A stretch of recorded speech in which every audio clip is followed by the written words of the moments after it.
ترى أنا 3 مذيعين وهقتهم ها. كنا أنتم كتلة هشة، أسهل ناس يسحبون منكم وزراء. السعودية يابوا رونالدو ما اكتفوا يابوا ميسي الآن. خاف دكتور تبي وزارة ارحل الرئيسين، شو اللي صار بعدها؟ استفدنا شيء؟ وتقعد شهرين حكومة مستقيلة وبعدها تشك بومب من لا شيء إبطال المجلس. أنت اليوم هل في يوم من الأيام والله وقفت شيء، وقفت فساد؟ مجلس الأمم محارب من سنة 63. ما صار عندك أنت تطور سياسي بمعنى الكلمة كمؤسسات. دورنا عبد الرئيس، أنت يوم من الأيام يمكن ترشحت لهذا المكان. سلمت نسخة منه حق سمو ولي العهد. ترى هذه التحديات القادمة ولازم من الآن نبدي نمهد لها. لا أنا قلت عهد مرزوق الغانم انتهى. هل الحكومة هي اللي مقصرة ولا أنتم مقصرين؟ كنا نطالعها بألمانيا، كندا، أمريكا، اليابان. اليوم قاعد نطالعها بقطر، الإمارات، السعودية. يعني قربنا إن شاء الله. دكتور، وأنا أحس بتويتر أشوف أكاونتك قاعد أشوف في بعض التغريدات فبتويتر، أنت اللي ماسك تويتر ولا حد من الشباب؟ لا والله ما أنا ماسك تويتر، يعني الشباب عيالي، ولدي عبد الهادي، مهدي، الشباب اللي عند بالمكتب، علي عبد الغفار، هذول 3 مسؤولين عن تويتر. أنا لحد الآن يعني الجيل القديم اللي أكتب، فتغريداتي أكتبها على ورقة. تكتب تغريدة أكتبها على ورقة زين، وأبعثها لهم يطبعونها. ذيك الساعة حتى مرات يقولوا لي ترى هذا أوفر ليميت. أقول لهم شنو الأوفر ليميت يعني؟ يقول لا عندك فتكتب حد تغريدة بقلم حروف. إي قلم وأمسح وأعيد كتابته. صديق القلم والورقة. هذا يعني طبعي من أيام الجامعة، يعني أبحاثي بالجامعة، بحثي الدكتوراه كاتبة بيدي، وحتى بأمريكا وأنا كاتب بحثي على الأرض. مقالاتي، المقالات الأسبوعية أيام اللي كنت أكتب في وثيقة الصحف الكويت اليومية، بعدها شكلها ورقة وقلم. وثيقة الكويت حتى كاتبها. أسئلة البرلمانية، مشاريع القوانين، ترى كلها كتابة إلى الآن. كلها كتابة. الله يقويك دكتور. مساكم الله بالخير. اليوم في بودكاست دائرة صراحة أتشرف بوجود الدكتور حسن جوهر اللي عنده صراحة تجربة برلمانية ضخمة تمتد تقريبا ل8 دورات. واليوم دكتور أبي أدش وياك بجانبين صراحة. الجانب الأول ودي أتكلم عن تجربتك البرلمانية، وإحنا كل يوم كشباب ترى اللقاء عفوي باخذ راحتي اليوم بسأله وياك فائدة البرلمان. ما أدري البلا منكم دكتور، البلا من الحكومة، وبعدها أبيك تكون اليوم وياي جدا صريح بخلف كواليس بعض الأمور اللي ترى سألت وايد شباب أعطوني مجموعة من الأسئلة نبي نعرف مو الإجابات العادية، نبي خلف كواليس المشهد اللي إحنا يمكن ما نشوفه. فأول شيء حياك الله يا دكتور حسن جوهر. الله يحييك عبد الرحمن، في بارك الله بودكاست دائرة. فيك.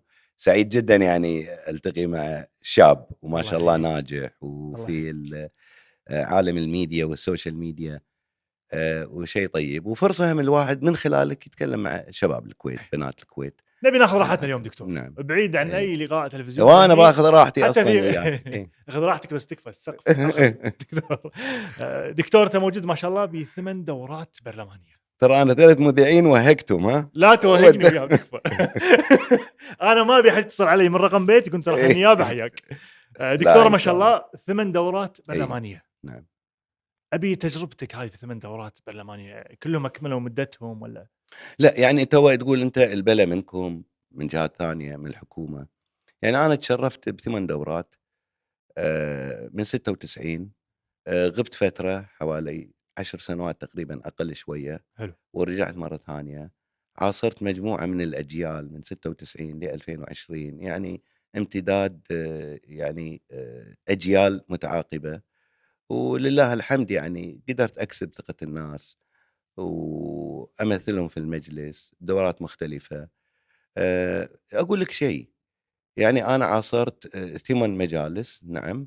ترى 7 منهم ما كملوا دورتهم. 7 7 انحلوا وبطلوا. فقط مجلس 99 اللي امتد 2003 بس بقيه المجالس يعني اكثر مجلس كان 3 سنوات. لان انا احسبها رياضيات 8 نعم. دورات ضرب 4 انت ما 8 دورات يعني حتى عمرك الافتراضي ما يخليك تكمل. فاذا يعني ما نكمل.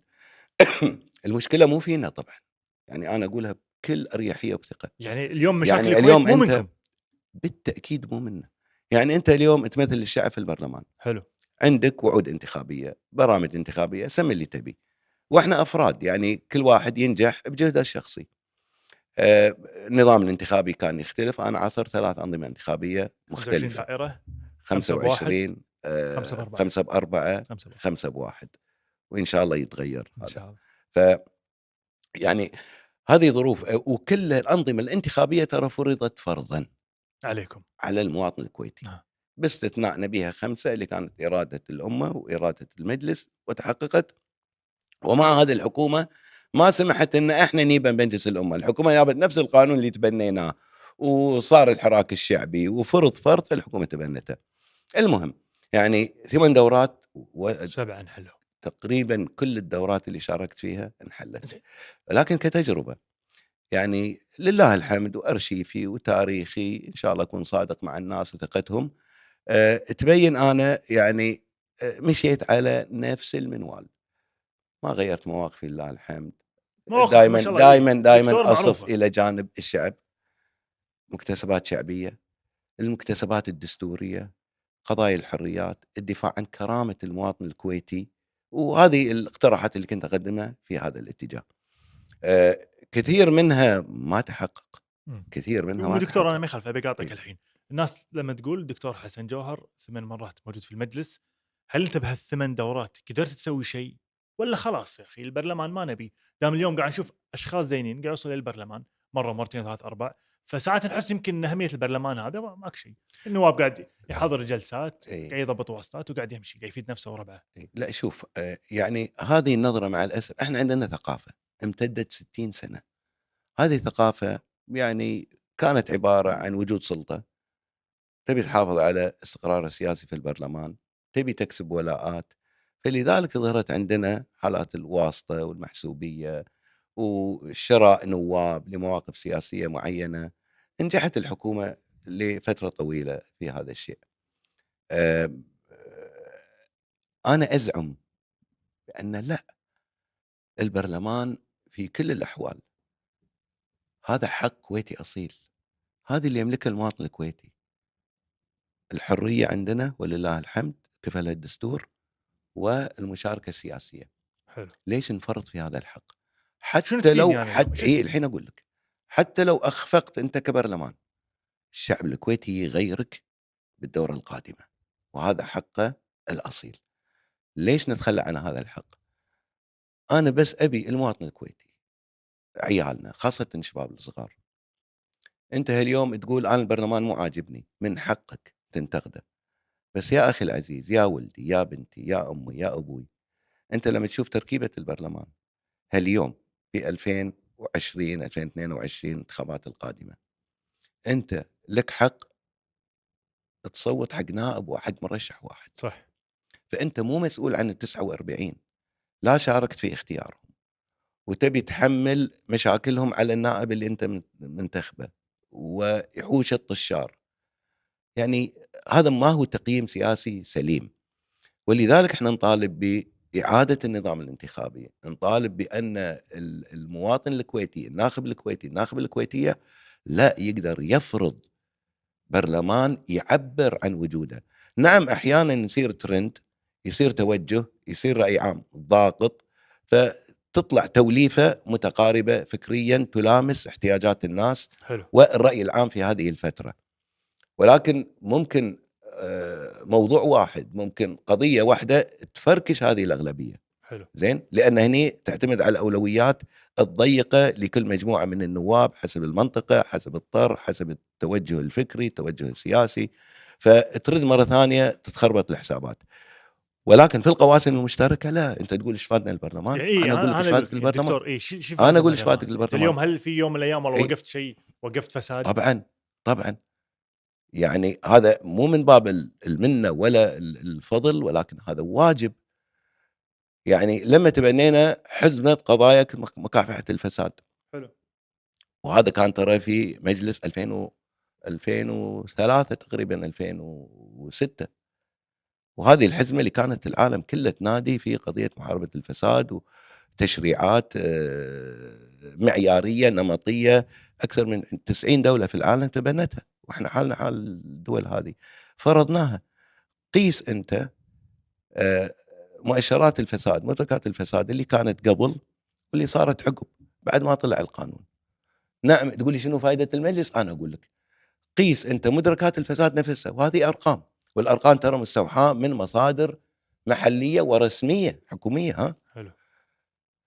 تجي أنت من سنة 2012 بعد المجلس المبطل الأول، تغيير النظام الانتخابي، الصوت الواحد، المقاطعة اللي صارت مجلس 2013 2016، شوف من ركات الفساد ايش صار فيها، يعني انت قصدك ان لما وصلت الى قاطعنا اعلى عليين. لما قاطعنا في لما 2013 مجموعة قاطعت او وسلمناهم غابت عن المجلس. الساحة، نشوف صار اللعب والهدر والبوق ومؤشرات الفساد وصلت الى مستويات خيالية.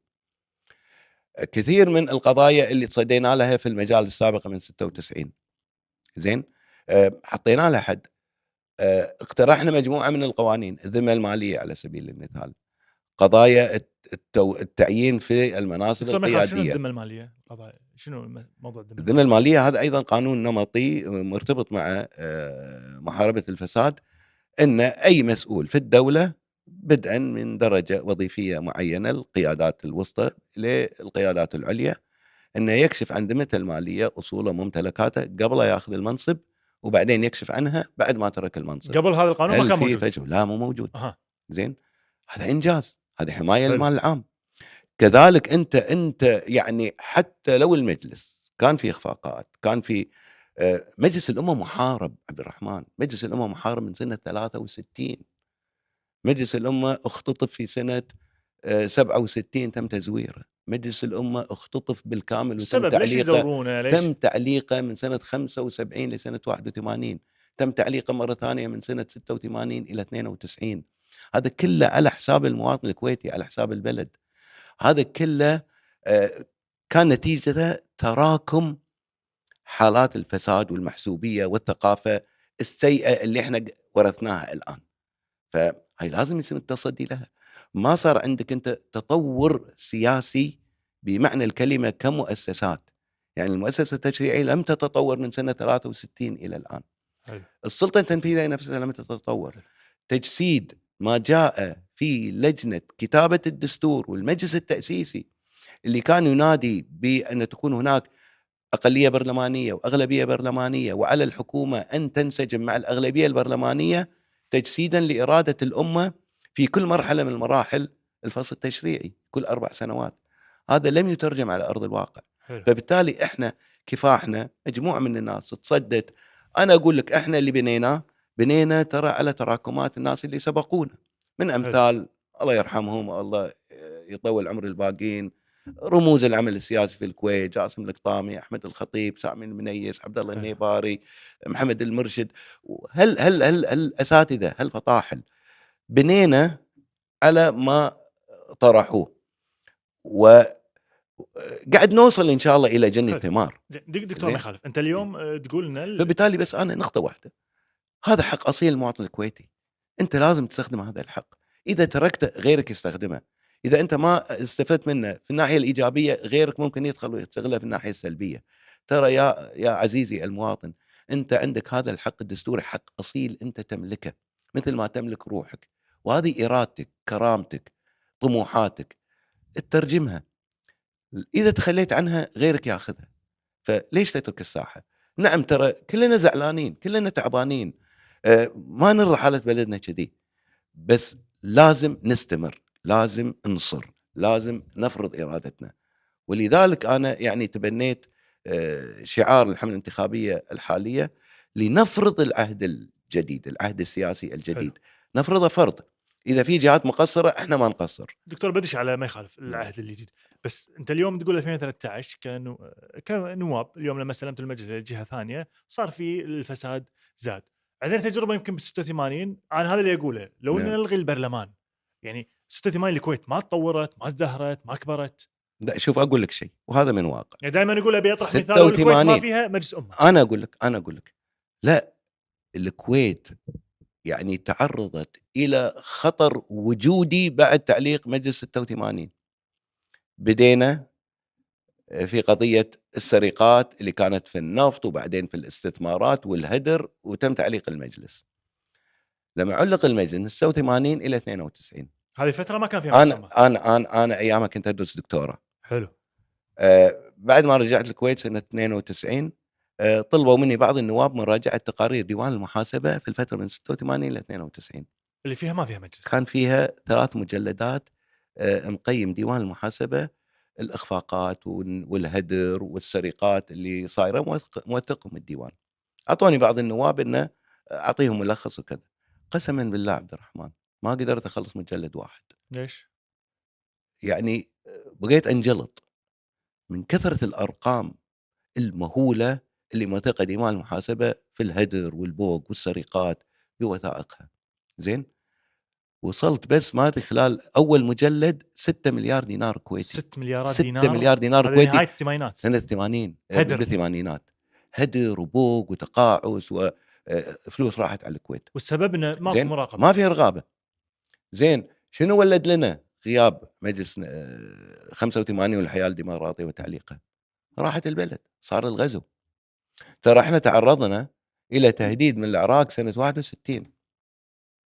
كان في مجلس تاسيسي على الاقل يعد الدستور. هذا المجلس كان صمام امان، وعطى الضوء الاخضر للشيخ عبد الله الصالح رحمه الله عليه ان استعين باصدقائنا واشقائنا لدفاع عن الكويت. وعلى طول نزل قوات التحالف، القوات البريطانيه، واستبدلت فورا من القوات العربيه. كان صمام امان للدوله. كان في مجلس يعطي صلاحيات ضوء اخضر. في الغزو ما كان عندنا مجلس. كان هدد الديره. زين. وراحت علينا الديره واسترجعت البلد. وانا اقول حق الشباب الكويتي والله العظيم استرجعت البلد. شوفوا جلسات مجلس الامن الدولي، كانت اشاده الدول الغربيه الاوروبيه اليابان الدول الديمقراطيه في العالم هبت لنجده الكويت تحت شعار واحد ان الكويت الدوله العربيه الوحيده ديمقراطيه تستحق ان نوقف وياها، ولا نرضى ان دوله عربيه تفقد ديمقراطيتها ونظام فيه مشاركه شعبيه من قبل حكومه دكتاتوريه مثل حكومه صدام حسين. حتى الديمقراطيه اللي عندنا اللي كانت معلقه انقذتنا او ساهمت مساهمه حقيقيه في انقاذنا من الغزو العراقي والاحتلال العراقي. فانت تقول ان اليوم البرلمان وجوده مهم. هذه نعمه.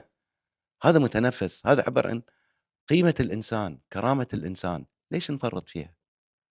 لازم نحافظ عليه. نعم قد ما نوفق اليوم ولكن نمهد شيء لاجيالنا. وتشوف ان ايجابيات اكثر من سيئات. بالتاكيد. بالتاكيد. زين دكتور، اذا احنا اليوم نشوف ان البرلمان موجود واحنا قاعد نسعى نوصل ناس زينين، وفي طرف ثاني هي الحكومه. نعم. فهل الحكومه هي اللي مقصره ولا انتم مقصرين؟ يعني بيعرف اليوم الخلل. اليوم الوم انا الدكتور حسن جوهر ولا الوم الحكومه بشكل اكبر؟ يعني من الملام بتدهور البلد وانا قاعد نوصل لمراحل سيئه؟ اوكي خلينا نكون موضوعيين، خلينا مو منصفين وعادلين. انت شوف صلاحيات مجلس الامه شنو، اداء نواب مجلس الامه شنو، واحكم عليهم. وعندك انت كمواطن الكويتي الحق ان النائب اللي ما عجبك اداءه، ما كان على مستوى كذا، تبدله. صح. تبدله. اما انت كمواطن وانا كنائب، انا ما عندي سلطه ان اعين رئيس وزراء، ما عندي سلطه ان اعين وزراء، ولكن اقدر احاسبهم. هني نقطه عدم الالتقاء مع الحكومه، ولا حكومه راضيه ان تمارس الدور البرلماني الصحيح، النظام السياسي الحديث اللي مبني على احترام الاراده الشعبيه والاغلبيه البرلمانيه وتفاهم وياها. دائما الحكومات من سنه 63 عندها حلفاء مؤقتين يمثلون اقليه في البرلمان، وما تحتاج عندها 16 صوت تبي 15 صوت، عندها اغلبيه برلمانيه وتسوي اللي تبي. فبالتالي طلعت عندنا ظاهره المعارضه، والمعارضه استمرت لسنوات طويله، لان احنا ما نشكل اكو حكومه وحكومه ظل، ما عندنا تداول سلطه. يعني اليوم انا اذا انتقدت الحكومه اسقطها، الدستور ما يسمح لي ان انا اشكل حكومه ثانيه حتى لو عندي اغلبيه برلمانيه. فانت تسقط حكومه اذا كانت فاسده، تسقط حكومه وتجيك حكومه ثانيه مفروضه عليك مو بارادتك. فشلون تتعامل معاها؟ ايضا بالمعايير. تحترمني احترمك، تلبي طلباتي اعطيك دعم، اعطيك حمايه، اعطيك مظله سياسيه داخل البرلمان. هذا ما قاعد يصير، لان حكومه تجي رئيس وزراء معين من قبل الامير، رئيس الوزراء يختار اعضاء حكومته، يؤدي القسم، صار عنده صلاحيات. لازم دكتور ليش رئيس وزراء ما ينقي 17 او 16 وزير سوبر؟ ليش بعض المرات يعني تشوف بعض الوزراء انت ما تدري هذا شنو السي في ماله، من وين يابوه؟ يعني انتم اليوم دوركم ليش ما تفرضون عليهم ولا في قانون يقول له يا اخي عين وزراء زينين؟ ما تقدر عبد الرحمن. شوف تجربتنا الاخيره، اكو دوله في العالم واحنا بعد قلنا هذا بعد حراك واعتصام وتجمع دواوين واسقاط مجلس 2020 باراده شعبيه تزامنت مع الاراده الاميريه وانتهى هذا المجلس والكل شاف شنو مخرجات مجلس 22 والناس تفائلت خير. تيجي تشكل حكومة 48 ساعة بعد القسم تتغير. نعم كان يستحق أن تتغير لأن فيها وزراء يعني كانوا مشاركين في وأد الدستور والتجاوز على فقصدك الدستور. انه ما قاعد يقرا الساحه بشكل الضغط ممتاز. الشعبي هو اللي أسقط حكومة عمرها 48. 40 ساعه. ليه الحين المجلس مو منعقد ترى، مو النواب اسقطوا الحكومة، الضغط الشعبي أسقط حكومة أحمد النواف الأولى بعد انتخابات 22. 48 ساعه. زين 48 ساعة. ليش؟ شنو المانع أن على قولتك تختار وزارة. رجال دولة؟ أنا اقترحت على الشيخ أحمد النواف، قلت له أكو جهات عالمية متخصصة في قراءة السيرة الذاتية للناس. هذا قلت له حلو، حلو حتى أعطيته كلام مثال. كبير. ايه شوف أنا اللي أكلمك حسن جوهر، ايه شوف سيرتي الذاتية موجودة في موقع إلكتروني 33 صفحة ايه ما شاء الله. من شهاداتي، مشاركاتي، خاف دكتور تدرجي تبي الوظيفي. وزاره انه أكمل لك. وزارة عرضوا علي 4 مرات عبد الرحمن 4 مرات عرضوا علي وزير. حلو 3 رؤساء وزراء مختلفين ما شاء الله. من أيام الشيخ ناصر محمد، جابر المبارك، انت صباح قاعد تقول له ما تبي الخالد، وزاره يعني. حتى أحمد النواف كلموني أعضاء مكتبه على وزارة. أنا أشوف روحي يعني مع الشعب، الذوق الشعبي هو اللي أنا شوف دورك أرتاح بالبرلمان فيه. اكثر يمكن. نعم. فأقول لك عندي سيرة ذاتية 3 مؤتمرات اللي حضرتها، الأبحاث اللي كتبتها كلها على بعض 33 صفحة. من يقول لك كلامي صح؟ لما أوجه سيرتي ذاتية عند أي جهة أبي أتوظف، أبي منصب كذا، من يقول لنا حسن جوهر كاتب 33 صفحة كل البيانات اللي فيها صحيحة قصدك إن ودقيقة. في جهات تتابع السي في. أكو جهات تقيم تتحقق من هذه المعلومات صحيحة ولا مو صحيحة. أنا أسطر لي 20 شهادة وأحطها بسي في وأتكشخ فيه بالموقع الإلكتروني وكذا وأمشي وأوزع على الناس. أكو فقلت لك جهات سمو تقيم. الرئيس انه في جهات تقيم. نعم. شنو قال لك؟ هاليوم الحمد لله احنا نعيش في فضاء عالمي مفتوح، كل شيء متاح، مدارس بكل انواعها موجوده، خبراء بكل انواعهم موجودين. اذا ما عندنا فطاحله بالكويت نفسها. زي سمو الرئيس اعطيته نصيحه خذها فيها. لا مبين بياخذ شنو فيها. خذها فيها يعني، وين خذها فيها؟ لو خذها فيها حالتنا. فاليوم انت يعني تشوف انه في تقصير حتى باختيار نوعيه الوزراء. اي طبعا. شوف مع ان الحلول ترى قدامهم يدرون. ترى اكو حل، والله يذكره بالخير اخونا الفاضل مهلا المضف دائما نادي فيه، وكلامه كلام سليم وكلام دستوري وكلام ابائنا واجدادنا المؤسسين. الدستور يقول لك مضابط المجلس التاسيسي، لجنه صياغه الدستور، هذه كلها الحمد لله موثقه. زين. يقول لك على رئيس الوزراء بعد ما يشهر مشاوراته يعين يقرا نتائج الانتخابات. صح. يعني هالكلام ما كتب عبط. يقول لك يا رئيس الوزراء ليش الدستور يقول بأن بعد الانتخابات مباشرة إعلان النتائج الحكومة تقدم استقالتها؟ لأن تبدي عهد جديد، مع مجلس فكرة جديدة، جديد، مع مجلس جديد، رأي عام جديد. هو عارض عليك شنو توجه المرحلة القادمة، فبناء على نتائج الانتخابات يتم تعيين رئيس وزراء ويختار وزارته. أوكي هاي خلصنا أول جزئية. رئيس الوزراء شلون يختار؟ رئيس وزراء لازم يقعد مع الكتل البرلمانية، شنو توجهاتهم، شنو أولوياتهم. هذا دكتور بالاحلام ولا قاعد يصير الحين؟ هذا موجود المفروض في الدستور قاعد الكويتي. يسوونه. هذا اللي أنا وغيري قاعد نقولها اليوم يا الشعب الكويتي، هذا لازم يفرض فرض. كفانة دلع، كفانة مزاجية. نعم السلطة التنفيذية مهيمنة على سياسة الدولة، السلطة التنفيذية إجراءاتها 1 2 3، تعيينها يكون من صاحب السمو رئيس الوزراء، ورئيس الوزراء يختار وزراءه. بس احنا نقرأ ولا تقربوا الصلاة. زين كمل باقي الآية، كمل باقي مواد الدستور. يا رئيس الوزراء تعال احترم الأغلبية البرلمانية اللي موجودة، هي حصانتك، هي ظهرك، هي اللي تمشي قوانينك. ما قاعد يصير هالشيء، وهذه دلالة على عدم الثقة بالشعب الكويتي. متى نسكت؟ ما يصير. هذه الإرادة لازم تفرض. إرادة شعبية. إرادة شعبية يعني فقط كلمات أغاني نتغنى فيها ونمشي، ولازم نحققها، نترجمها على الأرض. طموح الناس مو لعبة. فأنت يعني تقول رئيس وزراء مفروض الحين عقب الانتخابات يقعد مع ولذلك لمّا نقول الكتل إحنا عهد جديد، ويرتب معاك. لمّا نقول عهد سياسي جديد، شنو المقصود فيه؟ مقصود فيه إنه اليوم عندك إرادة شعبية، مجتمع الكويتي مجتمع شبابي قاعد يئن من كل المشاكل. يعني اليوم دولة الكويت معقولة في العالم. المواطن الكويتي اللي ترتيبه بالعالم ثالث دولة من حيث الدخل، متوسط الدخل، ثالث دولة في ثروته بالصناديق السيادية اللي يقارب $1,000,000,000.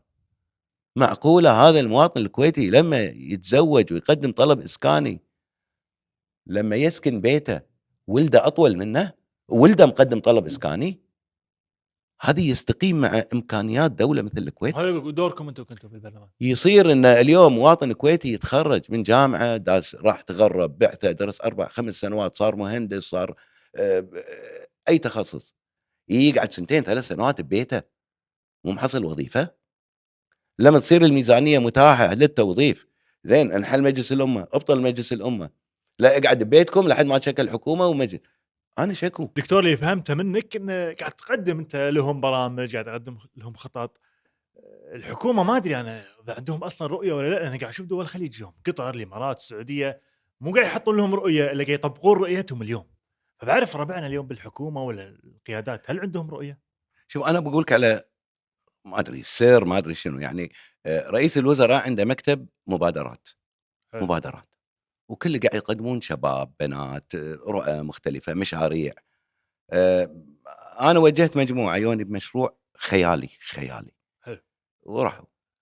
كل هالمبادرات هذه تُقبَر في مكتب رئيس الوزراء، عنده. يعني عشرات المبادرات. يعني نعم نتكلم والله إن شاء الله يزيدهم ويرفع شأنهم بالسعودية، يعني شوف السعودية خلال 4 سنوات، من حال إلى السعودية حال يعني يمكن جميل. حلقة واحدة شُفته برمضان 18 الحلقة اللي كأن هذا طلع نايم من أصحاب الكهف لمّا يو واقع جديد ما يعرفه يعني منصدم فيه. وفعلًا يعني هذه دلالة على السرعة. أكو رؤية، أكو إرادة، أكو إمكانيات، خلاص ادخل. قطر خلال 10 سنوات خلصت نظمت كأس كأس عالم، العالم واستمتعنا ما فيه. أفتكر دولة في العالم اليوم راح تنظم كأس عالم بالمستوى اللي سوته قطر، يعني دشت تاريخ نوسع دكتور وباقة. السبب شنو؟ عندهم رؤية. لا إحنا بالكويت توه عندنا اليوم رؤية. معلومة جديدة، شنو؟ يعني السعودية يابوا رونالدو ما اكتفوا يابوا ميسي الآن. زين إحنا إيش ناقصنا؟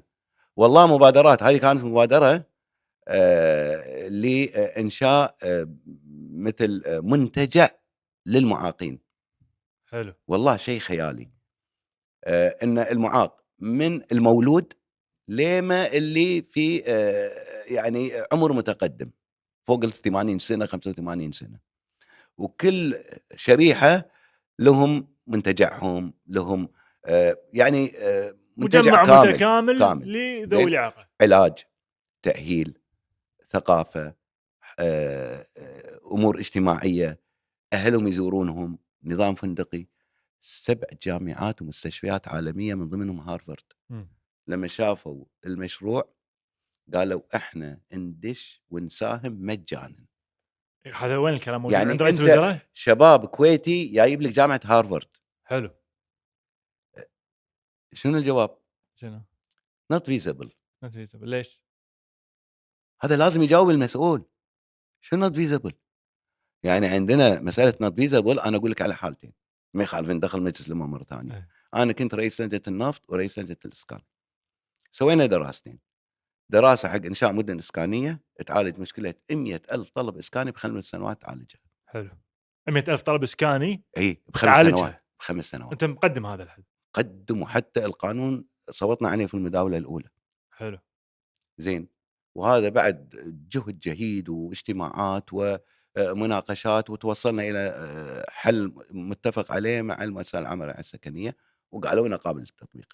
لمّا جبنا الهيئة العامة للاستثمار في المجلس في اللجنة، وقلنا لهم أنتم قاعد تستثمرون في 17,000 استثمار حول العالم، في أكثر من 30 40 دولة في العالم، ليش ما تستثمرون في الكويت إي والله. بالعقار؟ تدري ممثل الهيئة العامة للاستثمار شو يقول؟ في اللجنة وكلام موثق not feasible. ليش؟ قلت لها ايه هي قلت لها 17,000 استثمار مستثمرين، اكو داعوس في العالم، داعوس في العالم تبني فيه بيت ما في جدوى؟ العقار اليوم كنز، اي مكان تحطه في العالم يضرب. ايش معنى بالكويت ما يصير؟ في لجنه النفط، مو احنا عندنا موارد ماليه محدوده فقط على الله وعلى النفط؟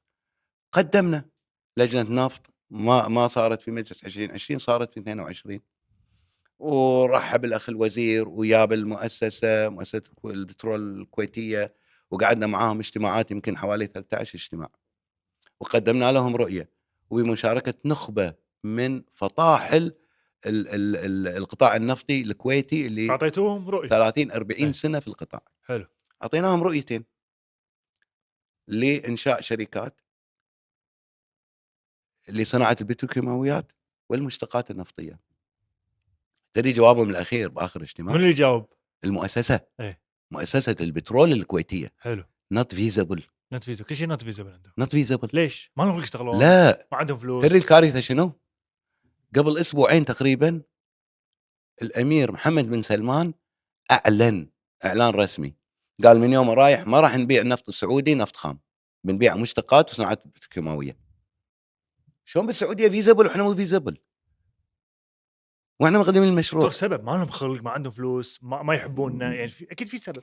فاشلين، قيادات فاشله. شوف انت لما تشوف اداء اللي كان عندك طالب المدرسه جاي الامتحان سقط، يا عنده ظروف، يا مريض، يا عنده ظرف بالبيت، او ما يدرس، او كسلان، ولكن النتيجه ساقط. فلازم تعالج شنو كان السبب سقوطه. مهم. اذا ضعيف تقويه، اذا ما يدرس لازم توجهه وتضغط عليه يدرس، اذا عنده ظرف اجتماعي معين تحل ظرفه الاجتماعي.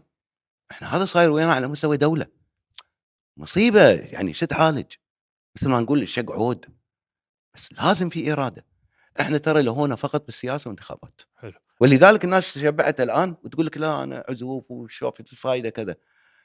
ما اشغلنا الناس والشباب، ما اشغلناهم بالرياضه صح، ما اشغلناهم بالفن صح، ما اشغلناهم بالاقتصاد صح، سوينا مشروعات صغيره كلهم تدمروا ما حد سال فيهم، كلهم بعضهم الان معرض انه يدش السجن. قلت له تعالي بسوي مشروعك وكذا وتوكل على الله ونساعدك ان حكومه وكذا.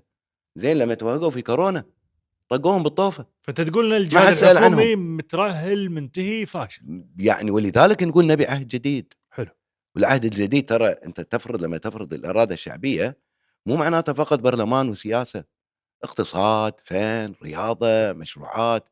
وخاصه يعني جيل الشباب الجديد يعني جيل منفتح على الاخر، شلون تبي تستوعبه وتحضنه وتقدم له الشيء اللي يبيه؟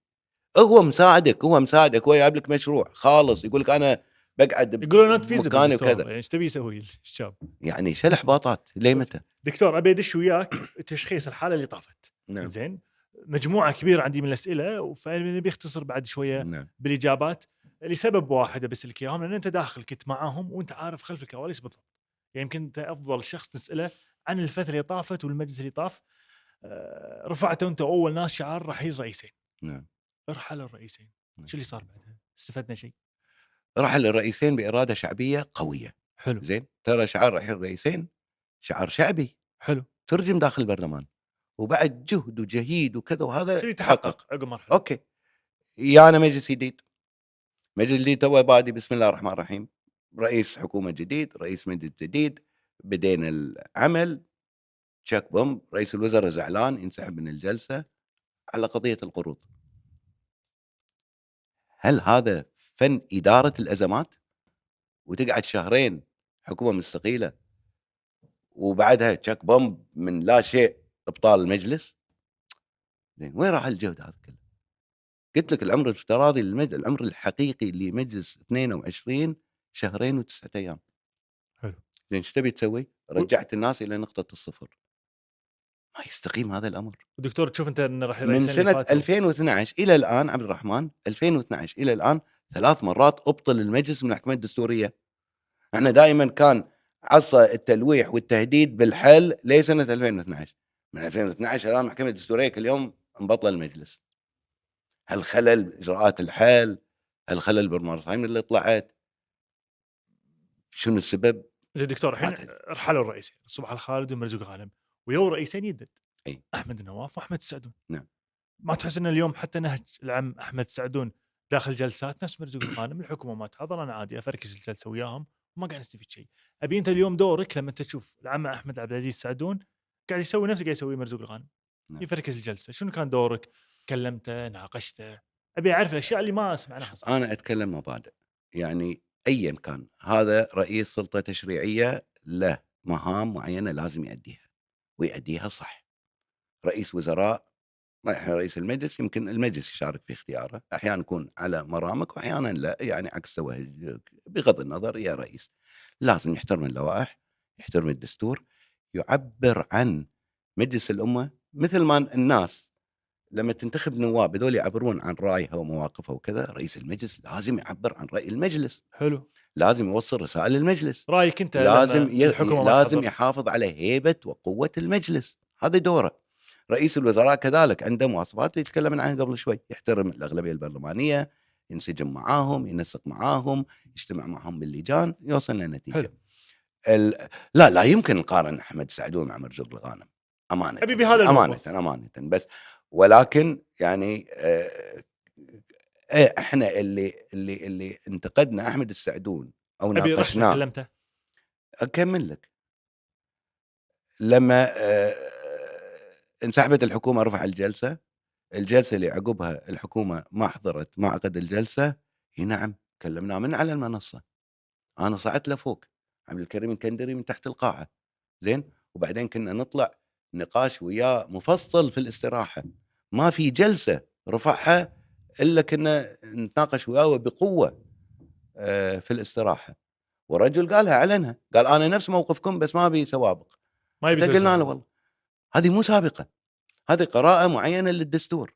انا من فرض حكومه قاطع الجلسات 4 سنوات، 4 سنوات. يعني ليش انت منتخب مجلس؟ مو حل، يعني ولا راح لازم يصير يغير له حل. رايه.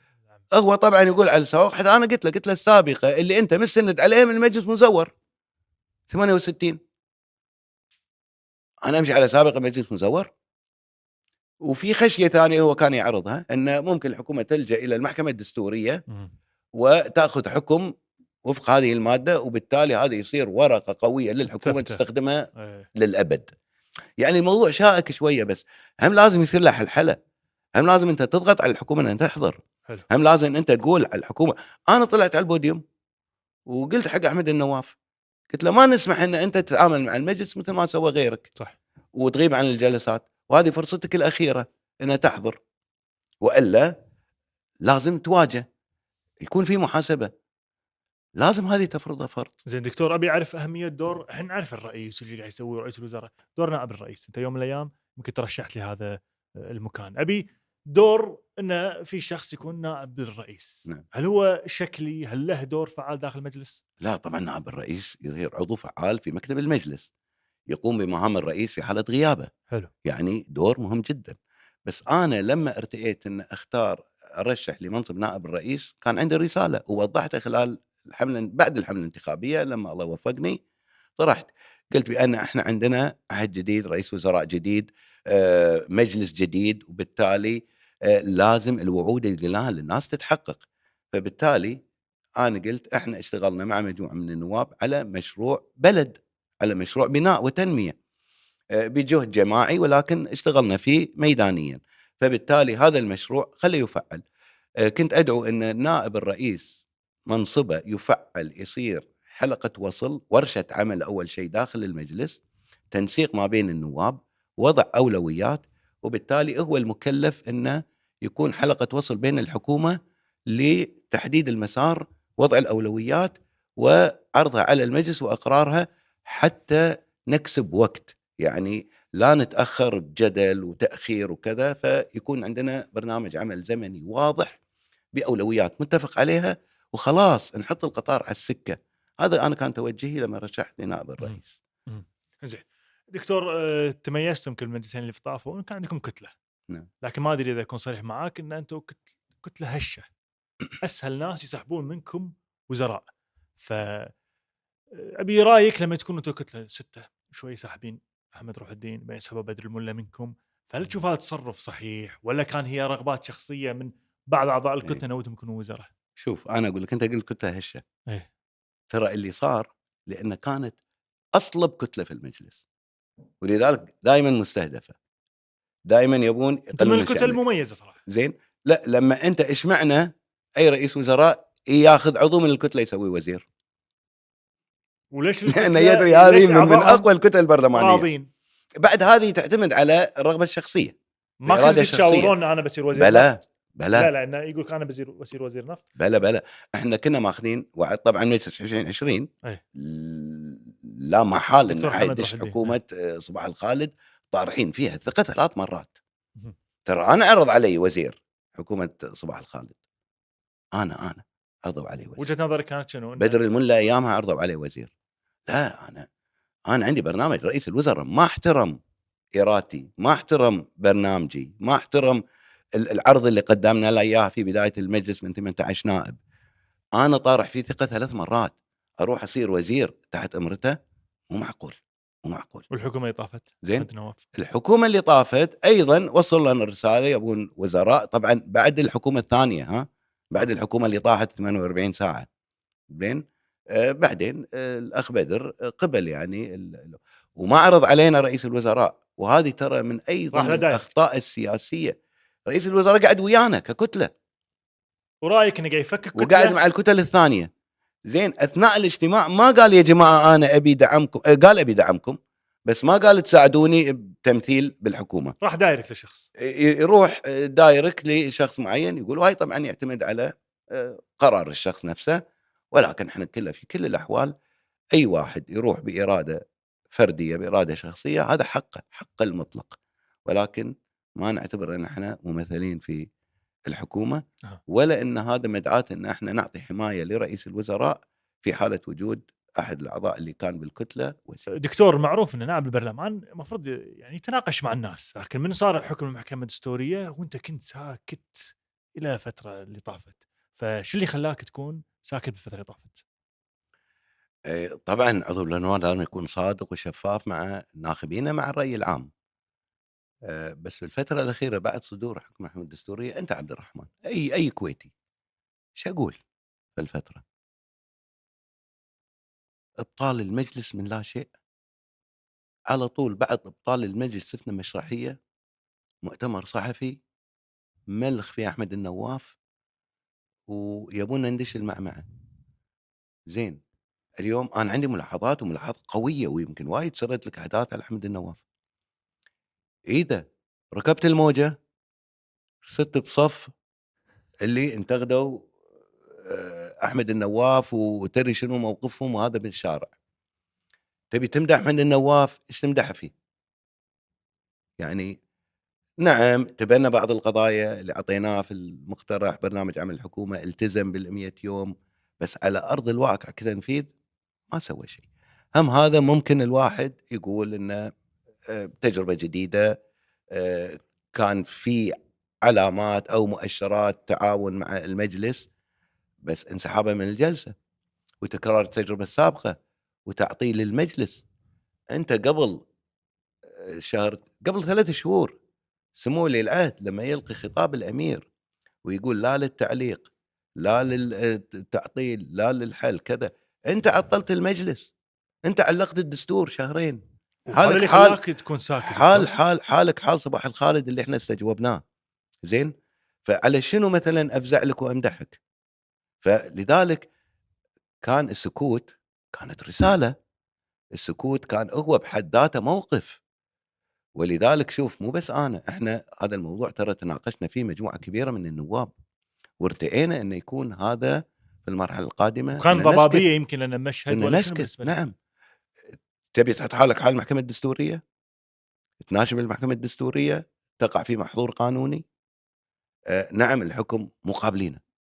زين؟ لا أنا ولا كثير من النواب، بس المحكمة الدستورية بعد حكم واجب النفاذ.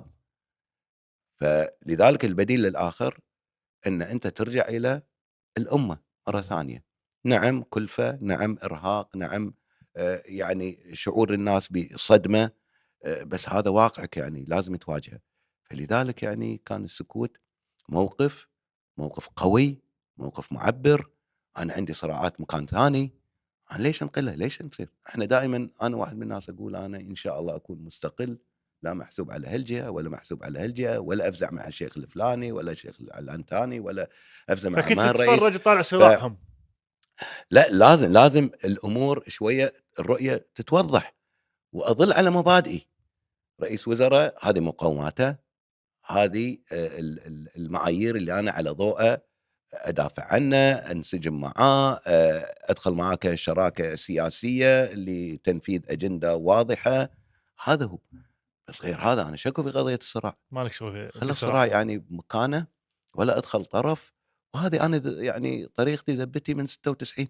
زين دكتور، اسمعك وايد تتكلم عن ملفات فساد وعندي ملفات فساد واتوقع لوحت اكثر مره حق الشيخ احمد نواف ان عندك ملفات فساد. نعم. لكن ما ادري اذا كان هذا شو كان اعلام، لان ما شفت صراحه انا عبد الرحمن شيء واقع ولا قعدت مع احمد النواف وسلمت شيء. عبد الرحمن أنت إعلامي يعني، وأكثر واحد تتابع.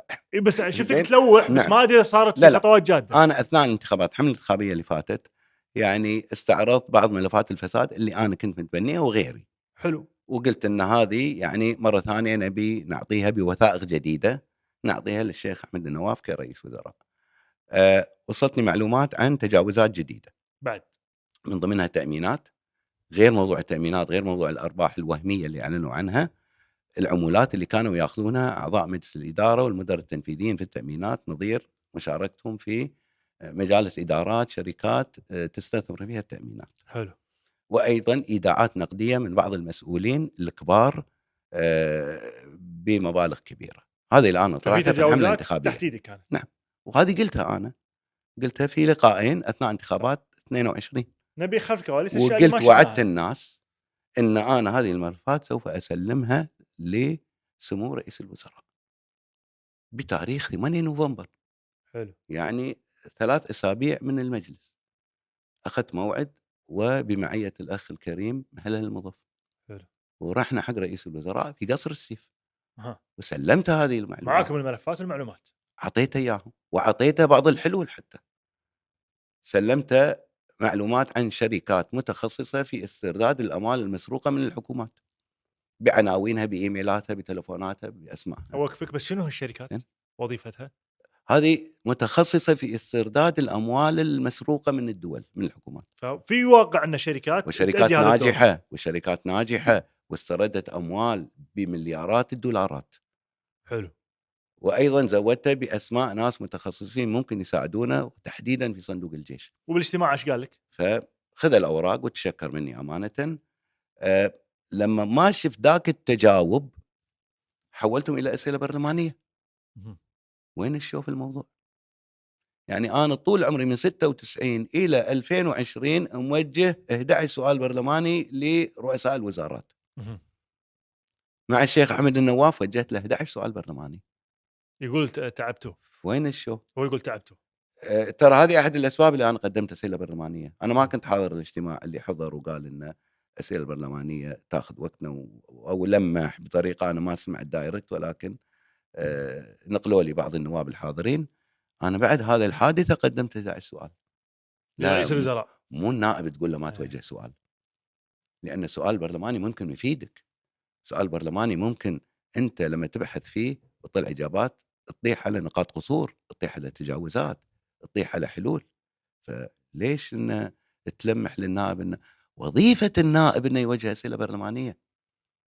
فما تجي رئيس الوزراء وأنت في عهد جديد وتبي تكسب المجلس، تبي تكسب الإرادة الشعبية، وتقول لا تقدمون لي أسئلة برلمانية، زين لا دكتور. لي ولا لوزرائي، مو دكتور مقبولة. الحين انا شاب، مر علي رئيس وزراء الشيخ ناصر محمد، مر علي الشيخ جابر المبارك، مر علي الشيخ صباح الخالد، ففي تجارب سابقه. اليوم انا اكلمك اليوم عندنا الشيخ احمد النواف. هل يعني هو نفس اللي قبله، ولا انت فائل وياه انه في نهضه المرات الجايه؟ انت يعني مريت عليهم كلهم نعم. وعارف كل واحد تقريبا. أي. فابي رايك الشيخ احمد النواف، هل قدام قادر نشيل البلد؟ ابي رايك الصريح. شوف، هذه مسؤوليته المباشرة، يعني هو اللي حظى بثقة سمو الأمير القيادة السياسية أنه يتصدى لهذا الأمر، وهو أمر جسيم بلا شك ومسؤولية ثقيلة. وإحنا ككويتيين، سواء أنا ما أتكلم كنائب سابق، أتكلم كمواطن، أتمنى أي رئيس وزراء يكون ناجح، لأن النجاح من نجاحي كمواطن، من نجاح بلدي. فبالتالي إحنا ما عندنا عداوة ولا عندنا أي شيء، ولا عندنا مصالح الحمد لله مع أي حكومة، مع أي رئيس وزراء حتى ناخذ ونعطي معاه. إحنا مصلحتنا الكويت والكويتيين، فلذلك تمنى النجاح. مسيرة أحمد النواف لا، ما كانت بقدر الطموح والتطلعات وحتى الحراك اللي سواه الشعب الكويتي.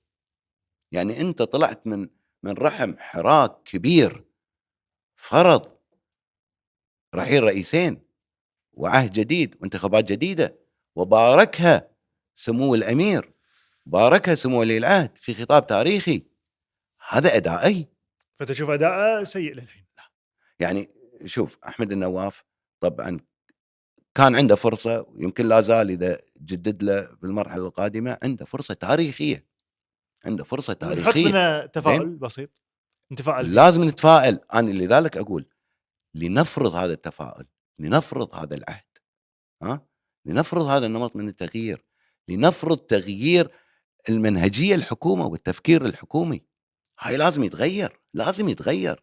يا أحمد النواف أنت في القرن ال21، يا أحمد النواف أنت قاعد تتعامل مع جيل كويتي يحفر الصخر، قاعد تتعامل مع جيل كويتي منفتح على كل العالم.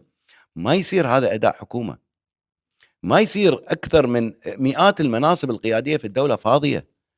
ما يصير أنت تشيل، أوكي شلت مسؤولين بعضهم عليهم شبهات كثر خيرك، وين بس بديلهم؟ ليش المناصب شاغرة؟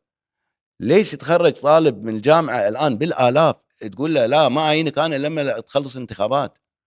مو أنت فرضت قضية أنه وقف المعاملات وهذا الكل باركها. الحين دكتور لما يصج حل المجلس ولا ماكو حكومة، ايش ذنب اليوم اخوي بالبيت يتعطل يحط ايده على خده؟ هذا الكلام، أنت ما تؤمن بالمؤسسات اللي عندك؟ شكو ديوان الخدمة المدنية اللي يوزع الموظفين على جهات الدولة بحسب الرغبات؟ يتعطل بسبب انه في انتخابات. ليش قبل أوكي قالوا إن هذا على أساس منع الواسطة وكتب الترشيح الفردية وكذا، زين خلصت منها الآن.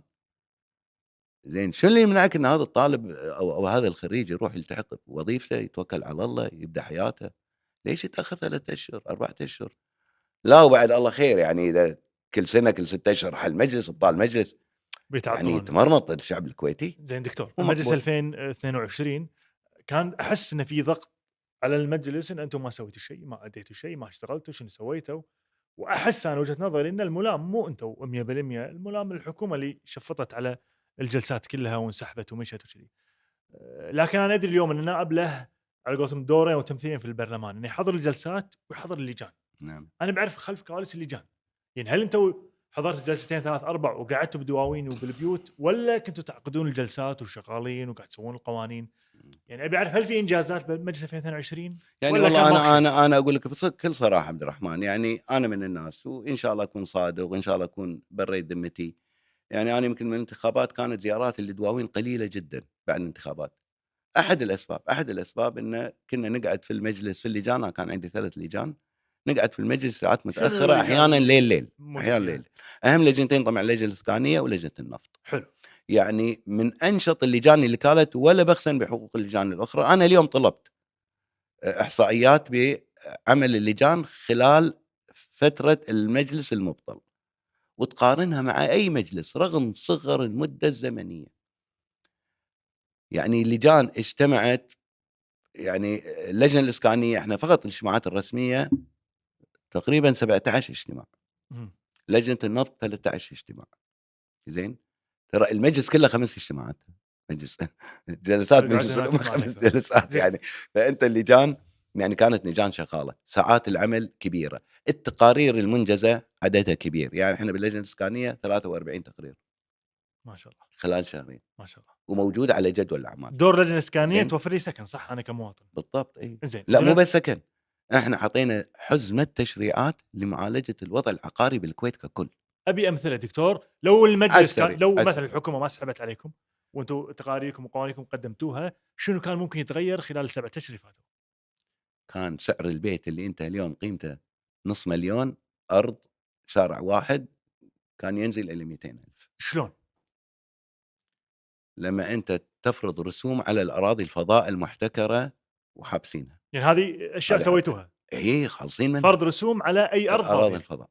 حلو. في رسوم، احنا زدنا الرسوم زيادة الرسوم. وقللنا الارض، مساحه الارض. وايد اراضي فاضيه بالكويت دكتور، وايد اراضي فاضيه. ماسكينها اصحاب عقار، طبعا نايم عليها ليش؟ عشان ترتفع سعرها. طبعا فانت اليوم بتقول لا انا ازيد عليك الرسوم تدفعها عشان تحرر هذه الارض، تحررها، فهذا شيء تبنيها، منجز. تشتغلها، تبيعها، اللي هو حلو. زين، هذا منجز خالص. بعد قضيه فرض رسوم كهرباء على اللي محول بيته الى عماره سكنيه، اعدادهم وايد الناس محولين بيوتهم الى عماير، صح؟ وايد. كل المناطق السكن الخاص تحولت الى هم مواطنين عاديين ولا عمارات. تجار؟ مواطنين عاديين. وفي تجار يملكون هم نسبه كبيره من قد العقار؟ يكون، قد يكون، فأنت ولكن انا أدرى اتكلم عن باللجنة. المبدا، انا إيه. اتكلم عن المبدا.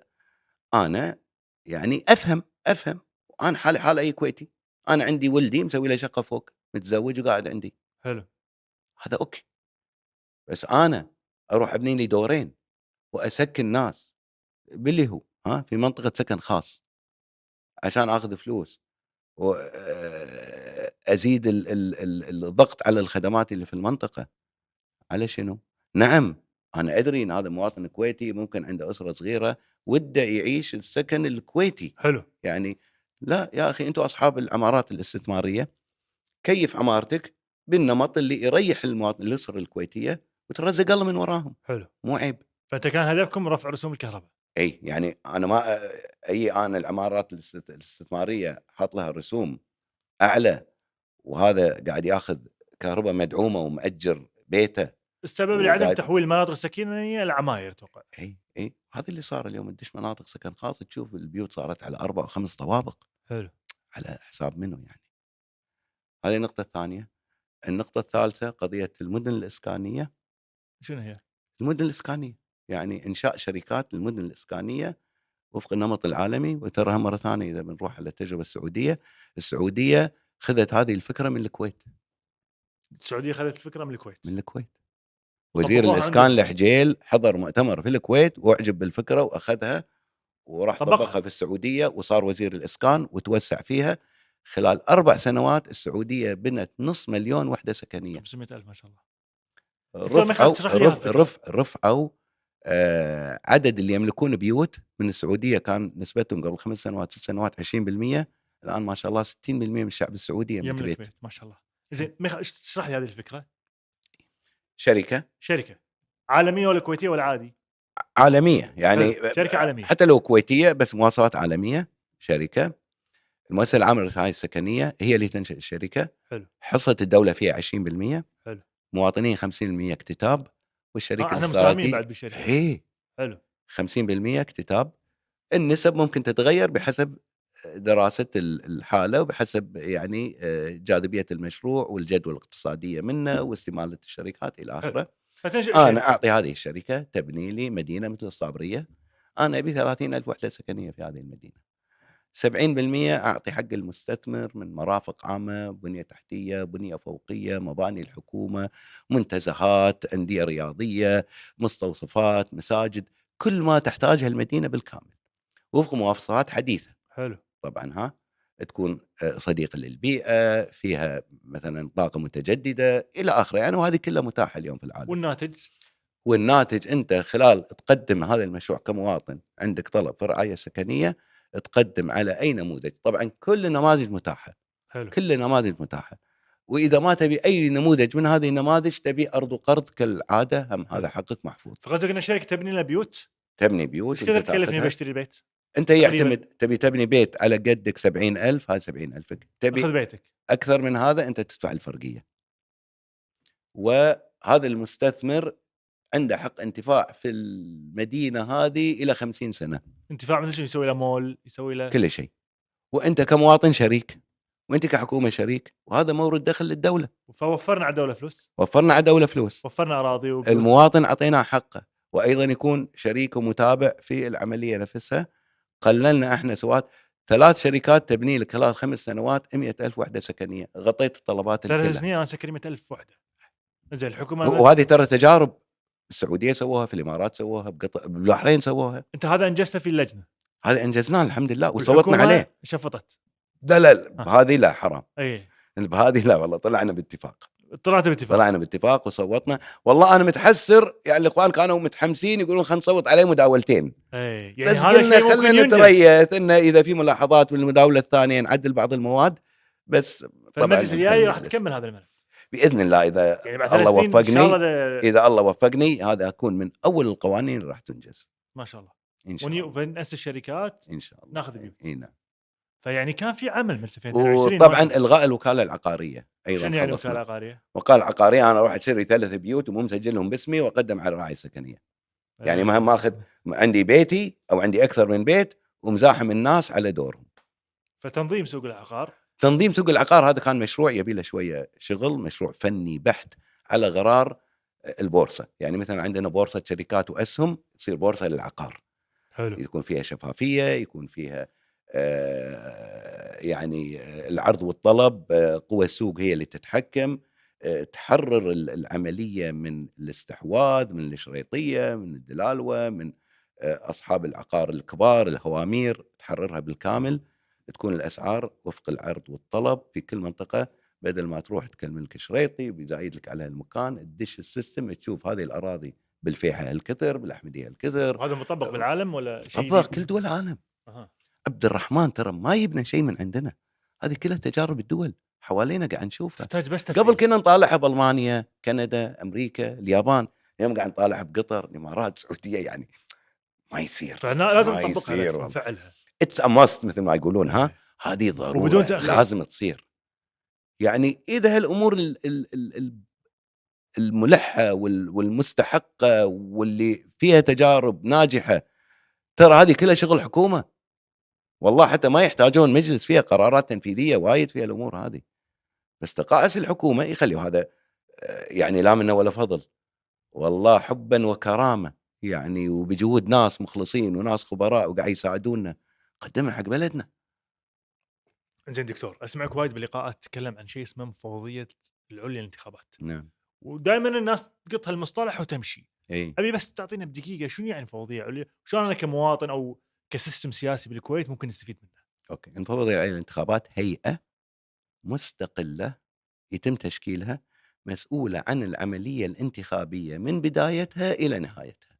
انتخابات مجلس امه ولا اي انتخابات مجلس الامه. أوكي. وطبعا المجال الانتخابات العامه، تراقب الحملات الانتخابيه، تراقب طبيعه التصويت، فيها استقلاليه. الحين منو اللي ماسك؟ وزاره بعيدة. الداخليه؟ لا طبعا لجنة الحين القضاء. القضاء حاليا. القضاء مع الداخليه صح؟ الداخليه تنظيم، لا تنظيم. ما يجوز الداخليه انها فاي تتدخل. فالمقصد انت تبي تسوي هيئه مستقله بعيد عن وزاره هيئه الداخليه، بعيد عن مستقله القضاء. حتى هي تنظر في الطعون وغيرها من الطعون، ونرتاح من قضيه الطعون بالمحكمه الدستوريه والسوالف. وانزين. فبالنسبه لك إن هذه ترتب عمليه الانتخابات طبعاً. فما يصير فيها هذه مظله تحمي العمليه الانتخابيه برمتها من بدايتها لنهايتها. وفي ذات الوقت طبعا هذا بغض النظر شنو النظام الانتخابي، احنا نحتاج اصلاح. هذه مظله اصلاح. وبعدين هي حق العمليه الانتخابيه ايضا لازم تصلح، مثل ما قلت في بدايه الحوار. يعني ما يصير انا الكويتي معطيه حق عشر في دائرته. انت اليوم باي دائره انتخابيه 10 نواب يطلعون بدائرتك، انت مختار واحد. صح. هذا ما ينسجم على اي نظام سياسي في العالم. واحنا ندرس انظمه مقارنه واشكال الحكومات البرلمانات في العالم، ما في برلمان في العالم بهذا الشكل. فانت لازم ترفع عدد الاصوات حتى هذا يكون تمثيل حقيقي لاراده الناس باي شكل من الاشكال. طبعا في اراء متفاوته وفي نماذج مختلفه. انا بالمجلس الاخير واللي قبله تبنينا القوائم النسبيه، ان تنزل قائمه، والقائمه هذه تكون محاسبه من الناخبين، وايضا تدش ببرنامج مشترك برؤى مشتركه قبل الانتخابات. احنا كتلتنا وغيرنا من الاخوان اللي سووا كتل في البرلمان عارفين جدولكم، لا نجي الى البرلمان ونشوف اكو نواب منسجمين مع بعض نشكل كتله. وبالتالي ترى هذه الكتل مو احزاب سياسيه.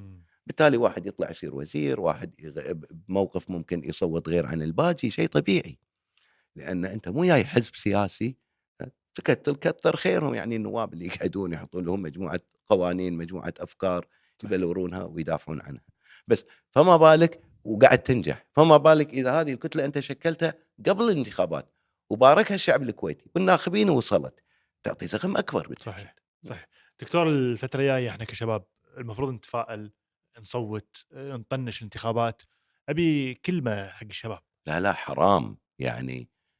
أنت نعم الشباب يفترض يعني بالحالة الطبيعية، يفترض الشاب الموظف يلهي بشغله بهوايته، يستانس بحياته، يعني ما يعيش حالة من القلق وحالة من الترقب وحالة من يعني اللي قاعد يصير عندنا زرع روح الإحباط للشباب. ترى أنا قلتها في أكثر من مناسبة، بسنة 2020 قلت هالكلام وأرد أقوله لأن هذا هو الواقع. الشباب الكويتي أولًا ترى نشوف تحطم وايد وهذا حقهم، يعني الله يلوم اللي يلومه، يعني يطلع من بيته لما يوصل بيته لا شارع عدل، لا يروح وزارة خدمة لا مستوصف الصنعة، زين، لا لا شيء، يعني الله يعين. بس ترى إحنا تجاربنا وهذا يمكن اللي ورثناه تاريخيًا، الشعب الكويتي شعب غيور على بلده، فزاع، أنت شوف أي مناسبة لما تصير وأعطيك عدة أمثلة على السريع، سواء مناسبات قومية أو كوارث لا سمح الله. كلنا نشوف الشعب الكويتي وقت كورونا شلون تطوعوا وشلون اشتغلوا وشلون واجهوا الصعوبات والحالة اللي كانت يعني مخيفة جدًا على مستوى العالم، ما قالوا لأ، اشتغلوا تطوعًا، الحكومة كسرت مجاديفهم. أنا أذكر حتى في جهات، في أفراد، في حريم بالبيوت يسوون كمامات، يسوون هذا القناع البلاستيك، الحكومه سوت كسرت. الحكومة منعتهم، كانوا يوزعونها مجانًا، وأنا رحت على قضية كمامات رئيس النيابة والمحكمة، فيعني فزاعة. لمّا نيجي إلى سنة 2020 لمّا يعني صار المجلس وأداءه وكذا وصار الاعتصام بعدين فزعة أهل الكويت، شنو كانت فزعة طيبة. فزعة الكويتيين طبعًا الغزو ما يقارن، فتشوف إنه لمّا صار قضية إزالة التعديات على أملاك الدولة، إمم. هذه الخيم والدواوين اللي برّا وكذا، مو بادروا من نفسهم الكويتيين شالوا خيامهم وشالوا كذا. فالشعب الكويتي ما عارفين. في شعب عبد الرحمن، ما في شعب ما يحب القانون، ما في شعب ما يحب النظام، ما في شعب ما يحب النظافة، ما في شعب ما يحب وهذا اللي يقول نتفائل إنه يكون زين. ولا طبعًا لازم تتفائل، تستسلم عيل أنت أخذ كل الإحباطات اللي موجودة، إذا استسلمت راح اسلمها لهم. سلمها لهم وتصير أسوأ، الحل إذا تفائلت وأقدمت أنت حققت خير وبركة، نور على نور، ما حققت لا سمح الله، مع أن أنا متأكد أن الإصرار والعزيمة لمّا تصملها ويا أي نوع من التحديات اللي أنت تواجهها، ترى كلمة الشعوب لا تُكسر. ما حققت لا سمح الله تأخرت، أنت لبيت طموحك الداخلي، أنت انسجمت مع ذاتك، أنت حفظت كرامة نفسك، زين؟ وهذه ما فيها خسارة، ف6/6 ما نسحب على بالعكس التصويت. أبدًا، حرام. زين دكتور شو أنا اللي ما أقول مثلًا أنا مرشح نعم، أنا ودي الناس تطلع وتنتخبني، بس والله يعني بس في الدائرة الرابعة والخامسة والثالثة والثانية ما راح تنتخبني، صح. لا والله أنا أدعو الجميع، شارك، ما يعني أنت ما لك ذنب، ترى حتى النواب ما لهم ذنب، قلت لك أنا شهرين 9 أيام قضبونا الباب، ذنبي؟ فالحل إن نقاومهم. الحل إن تستمر، الحل إن تحافظ على هالقيمة الحق الدستوري الأصيلة، ترى من 63 في ناس ما يبون الدستور. ويبون يطقون الدستور بالطوفة، يبون يدوسون ببطن الدستور، أنا هني أساعدهم، أعطيته على طبق من ذهب، لا ما أخليك، ما أخليك، هاي دستورنا، هذا بلدنا، لازم نحافظ عليه. فحالة اليأس، حالة الانكماش، حالة العزوف، ما تولد نتيجة، تزيد الأمر سوء، تقبل أنت يا الشاب، يا شابة كويتية، يا أبوي، يا أمي، يا عمتي، تقبل إنه والله إذا تركناها الحالة تزيد سوء، فأنت يا إما تقاوم أو إن شاء الله لا تنجح. إن شاء الله. وترى أنا ترى قربنا إن شاء الله، يعني إحنا حطينا قطار زين وأكو مسار موجود، بس ترى بس باجي نحط القطار على السكة، يعني بس يبي لك حذة عصا مثل ما يقولون، بس دزة صغيرة، إن شاء الله. فهذه إن إن شاء شاء الله الله، إن شاء تعطينا الله في 6 نتفائل. 6 إن شاء الله. دكتور عندك تصريح وايد مشهور ويمكن ما بيدش بعد بهذه السكة وايد، لكن هذا تصريح ما أقدر أتخطاه، أن مرزوق الغانم انتهى سياسيًا. لكن حاليًا قاعد نشوفه كأنه راد وبقوة. لأ، أنا قُلت عهد مرزوق الغانم انتهى، وأقصد بالعهد اللي انتهى يعني المكانة اللي كان فيها السلطة والنفوذ والمشاركة في التحكم بمفاصل الدولة وتعيين القياديين هل هذا انتهى؟ والتدخل في الاتحادات الرياضية والجمعيات التعاونية وكل شيء بما في ذلك مجلس الأمة، التعيينات اللي صارت، البراشوتية، يعني هذا انتهى اليوم، انتهى ولا زال منتهي. يعني مرزوق إحنا ما عندنا بينه وبينه خصومة شخصية، كان الخلاف في طريقة الإدارة، كان الخلاف في طريقة التجاوز على الدستور، في قضية طلبات كنا نقدم مثلًا ما يعرضها، يعني هذا كان الخلاف في الإجراءات المتخذة، وكذلك في الكلام اللي وايد كان يصير إنه بالتعيينات وغيرها من أصغر مسؤول لأكبر مسؤول، يعني الآن وهذا كان النفوذ من خلال رئاسة مجلس الأمة، هذا أنا بالنسبة لي انتهى، يعني مرزوق بيرجع عمل برلماني وهذا من حقه مثل ما هو من حقنا، ولكن هل يملك كل هذه الإمكانيات اللي كان يملكها في السابق؟ أنا ما وبالنسبة أشوف لك هذه كلها انتهت. أنا بالنسبة لي كمؤشرات كواقع لا، وبالعكس يعني هنا ما نمشي على أفراد، يعني أي إنسان يكون عنده طموح هذا من حقه، ولكن إحنا ننادي بأنه يكون العمل عمل مؤسسي، معايير. أنا من الناس اللي طرحت الحوكمة وهذه فرصة يمكن خطاب سمو ولي العهد في العشر الأواخر، على الرغم أن الخطاب كان مختصر دكتور شو وكان المقصود إعلان الحوكمة؟ إن الحوكمة أنا والله وايد ارتحت، لأن هذا اللي أنادي فيه، أنا ما قدمت هذه الرؤية، هذه الرؤية موجودة عبد الرحمن، المقصود موجودة بالحوكمة؟ في مجلس الوزراء من سنة 2019، أنا قدمت قانون من مادة واحدة، طبقوا دليل الحوكمة اللي أُقِر في المجلس الأعلى للتخطيط والتنمية وحال إلى اللي هو؟ مجلس الوزراء في 2019.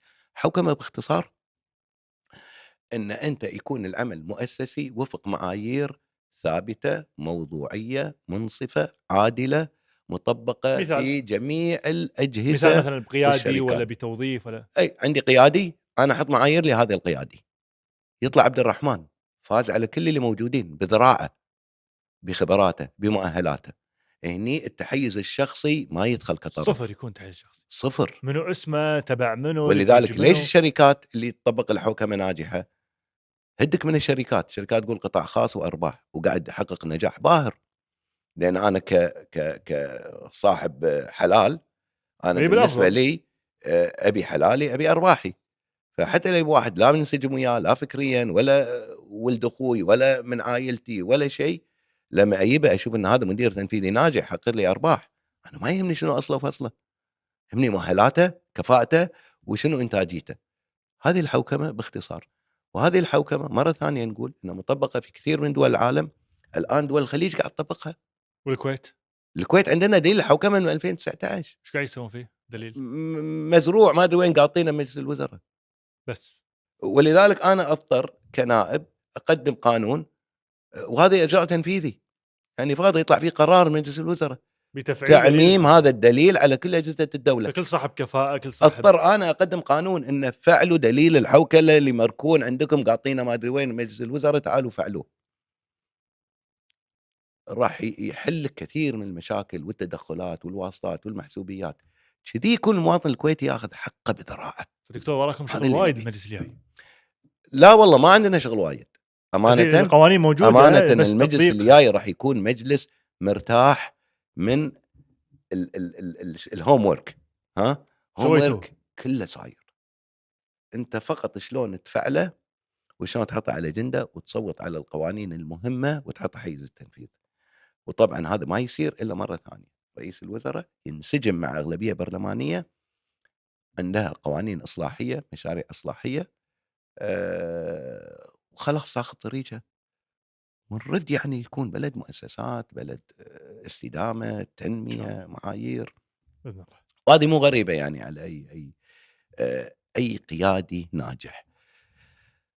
رئيس الوزراء نصيحة نقولها له بالعلن، نقولها نصحتوه وايد بالغرف دكتور. المغلقة، لا ترى يعني أحيانًا الإنسان مو سوبرمان وهذا أنا قايلها، يعني ما في أحد بالدنيا يعني سوبرمان باستثناء الأنبياء المسددين من رب العالمين وما نوصل مواصيلهم، ولكنهم قدوة لنا. فنصيحتك له. أي مسؤول في الدولة أنت عندك إمكانيات، أنت عندك سلطة، سلطة مستمدة من الدستور، وماخذ شرعيتك من صاحب السمو الأمير، وماخذ شرعيتك من مجلس الأمة اللي محصنك وقاعد يتعامل وياك. إمكانيات مالية عندك، مستشارين عندك، جهاز وظيفي عندك ضخم قوامه 500,000 بني آدم، كلهم بخدمتك. زين، خطط وبرامج ورؤى عندك. أنا تو قلت لك أكو مشاريع بالعشرات إذا مو بالمئات مقدمينها شباب ومتروسة في أروقة الوزارات ومجلس الوزراء. أنت ناقصك فريق عمل.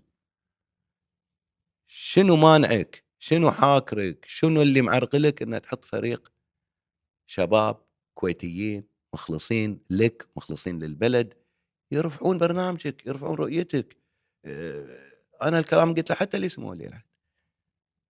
قلت له الشباب الكويتي اليوم يتمثلون 70% مستعدين. أنا قلت له إحنا سوينا مبادرة ككتلة، أسبوع يونا 300 واحد، 300 واحد، كل واحد عنده فكرة، عنده برنامج، عنده رؤية، عنده مقترح فهذه قانون. نصيحتك له، يكون له فريق. أخذناها وخلال 3 أشهر بلورناها، سوينا ورش عمل، نقاش، جبنا مسؤولين، جبنا متخصصين، بلورناها وطلعناها برنامج. أنت اليوم قيادي، إذا فتحت هذا المجال كم واحد بيك؟ كل الشعب الكويتي بيك. في النهاية الشعب الكويتي شنو يبي؟ يبي استقرار، يبي يشوف وضعه، مكانته. يعني أنا مو معقولة حفيدي لما يقرأ عن تاريخ الكويت يشوف بالسبعينات الكويت كانت أيقونة في الخليج، الكويت كانت أيقونة في العالم العربي بكل شيء، ها؟ بالفن، بالرياضة، أول دولة خليجية توصل كأس العالم، أول دولة في المنطقة عندك مسارح وواصلة العالمية، أول دولة في العالم تسوي صندوق سيادي واستثمارات خارجية على كل المستويات. يقول هذا أنا تاريخي وهذا إرثي، وأنا قاعد بشوارع مكسرة، الناس تتحاطط فلوس بالفرجان ويسوون شارعهم. هذا يصير بدولة مثل الكويت؟ يعني هذا المسؤول يعني لما يشوف هذا الوضع ما يخجل إن أنا مسؤول في دولة مثل الكويت، وهذا واقعي. لما أروح أشوف مستشفيات مهردقة، لما أروح أشوف آخذ موعد حق MRI 6 أشهر، ليش؟ إيش صاير؟ مو هذه الكويت، مو هذه الكويت المتوقعة، مو هاي الكويت اللي الكويتيين يبونها.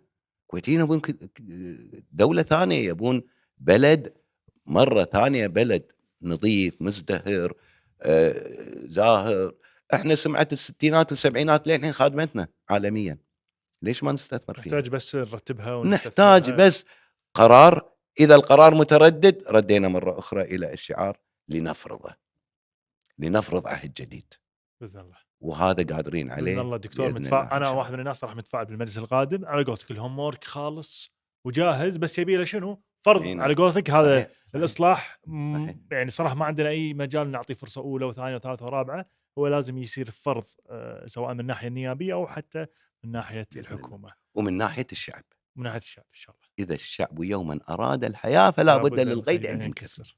الله يعطيك العافيه دكتور، الله يعافيك. وقواك الله. يسلمك وانا إن صراحه شاء الله. سعيد حيل بهذا اللقاء. بارك الله فيك. اتوقع يعني اي شخص قاعد يدور او يبي يبحث عن اجابات الفتره اللي طافت اللي صار فيها بالضبط، اليوم دكتور حسن جوهر يعني جاوب بكل التفاصيل إن شاء الله بكل نكون صراحه جاوبنا بالطريقة وشفافيه. اللي يعني أول شيء تكسب ثقة الناس، صادقين مع الناس، ما عندنا شيء نخشه، ما عندنا شيء نكسب من وراه، ولا عندنا شيء نخسره. حالي حال أنا أي مواطن كويتي، ترى أنا حالي حالكم، مثلكم، من أسرة عادية بسيطة، آآ يعني أسرة كويتية بحتة. زين، لا عندنا نفوذ ولا عندنا مصالح ولا عندنا مناقصات ولا عندنا الله ارتباطات يحفظك. الجناح وهالجناح وهالقطب وهالقطب. ترى أنا واحد منكم وفيكم، الله وبالتالي يحفظك. الكلام إن شاء الله، إن شاء الله يكون من القلب ان شاء الله للقلب إن ان شاء شاء الله. الله ما قصرت يا دكتور، ونشوفك ان بارك شاء الله الله فيك. بالبرلمان في مجلس الله 2023. يحفظك الله ويسلمك إن يحفظك، شاء الله. تسلم.